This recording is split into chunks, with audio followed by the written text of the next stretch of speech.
Be part of the intellectual revolution and revival of the Islamic civilization, and also the revival of your life.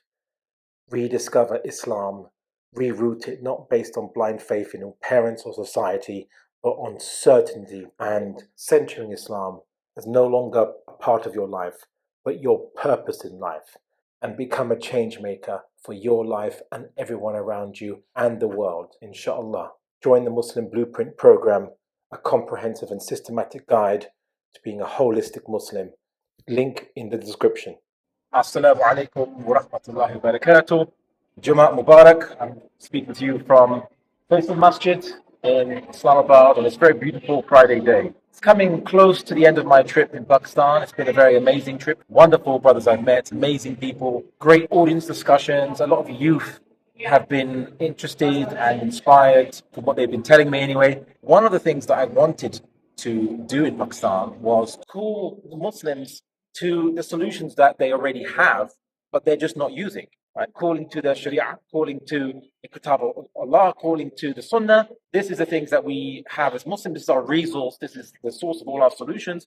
But we are mired in a kind of cultural mixture where Islam is only part of our worldview, and our worldview lacks any purpose, any direction. It's just to exist for the sake of existing. So I've been trying to, in essence, call Muslims in all Muslim countries, and obviously in Pakistan, of course, to re-establishing Islam as our purpose in life, giving ourselves a civilizational vision, a world project, showing how Islam has superior economic solutions to solve poverty, to bring justice, to have accountable government, to have merciful government, a place that where a Muslim feels that this state is for Islam and their lives are protected, their property is protected, their person is respected. We lack this at this point in time.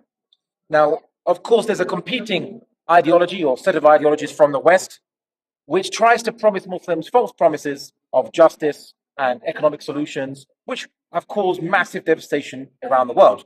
Liberalism, the ideology of liberalism and its economic system called capitalism, and of course, socialism and Marxism. There are many proponents of these systems in Pakistan which are confusing the youth and making them feel that the only alternative to their current circumstances is these Western ideologies that doesn't really work anywhere in the world. There's a reason the West has to exploit the world for resources, because if they couldn't, their own economic systems would collapse. It's a very vampiric economy. But likewise, socialism and Marxist economics and obviously the Soviet Union and many other such countries, North Korea and so on and so forth, have their own myriad of problems due to the application of Marxism. Try not to abandon pure Marxism, of course, because it just wasn't working.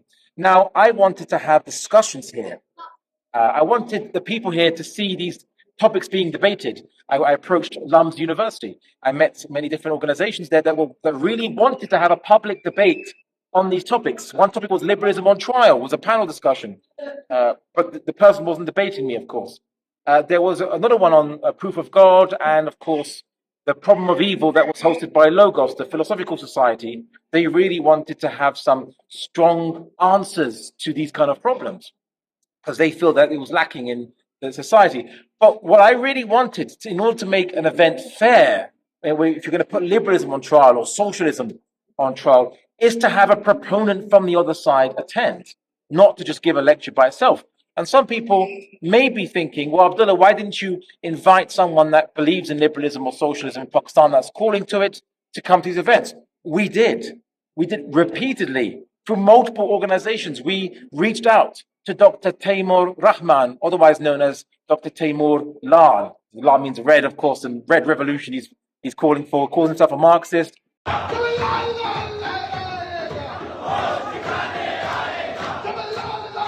We reached out to him. He said he was on sabbatical. He was not available, maybe about a week before the event, and then or a couple of days before the event.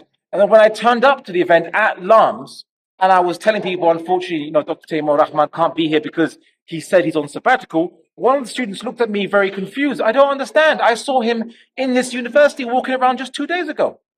So I don't understand why this is on sabbatical. Is he scared to debate someone who actually studies and teaches about these Western ideologies and knows the weaknesses, knows the philosophical emptiness behind these ideologies? Allahu Alam. We can only guess and speculate. Of course, there was others like Nida Kirmani, who's a feminist, also at LUMS. Again, we heard nothing from her.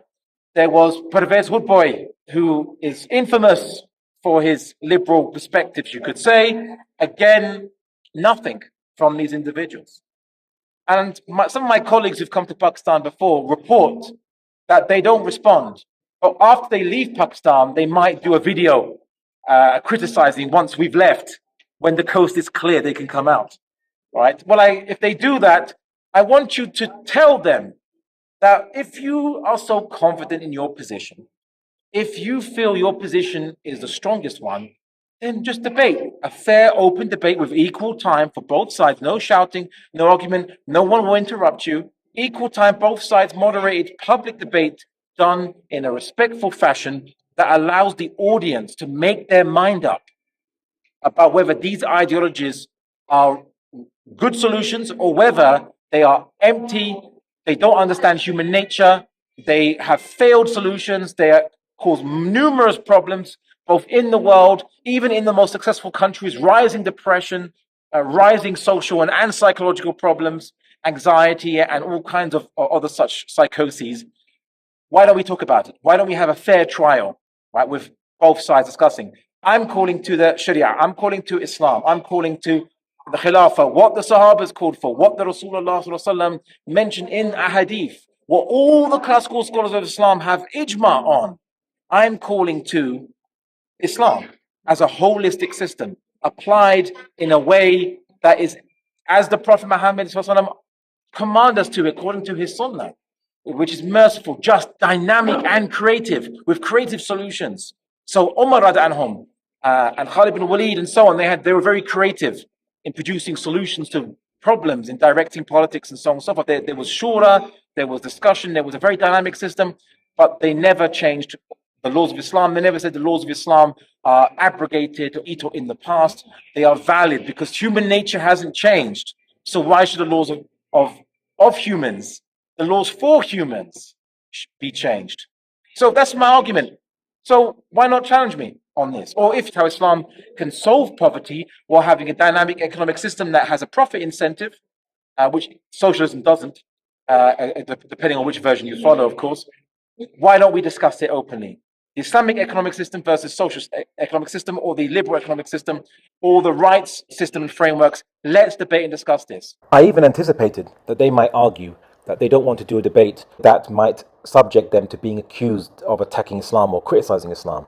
So I offered debates which are more neutral, let's say, like liberalism on trial, or socialism on trial, or Marxism on trial. Do these ideologies make sense? So we could just debate that without even reusing Islam or bringing Islam in for debate. Of course, there are things they do argue, like they think that Islam has no economic system. क्या इस्लाम का अपना एक मखसूस मुआशी निज़ाम है या नहीं? We could debate that thing instead, which is something we could debate. Just simply, if Islam has an economic system, then it has to be applied. So I gave avenues where they could have debate without being worried that they would be accused of attacking Islam. But if they are silent to this, if they do not want to have a debate in public or any kind of debate, we have to ask the question, why? Why are they so afraid to have their ideas publicly challenged and examined in a court of academic debate at the university? I hope the youth here and everyone I've spoken to continue their investigations, continue questioning, continue learning, and also being part of and leading the revival of Islam in Pakistan. Pakistan's a wonderful, amazing country with lots of potential to lead the revival of the entire Ummah, fi sabilillah. So inshallah, great potential here, and I look forward for great things for Pakistan. Anyway, thank you for listening. Assalamu alaikum wa rahmatullahi wa barakatuh.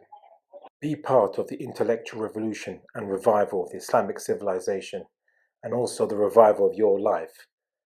Rediscover Islam, reroute it not based on blind faith in your parents or society, but on certainty, and centering Islam as no longer a part of your life, but your purpose in life, and become a change maker for your life and everyone around you and the world, inshallah.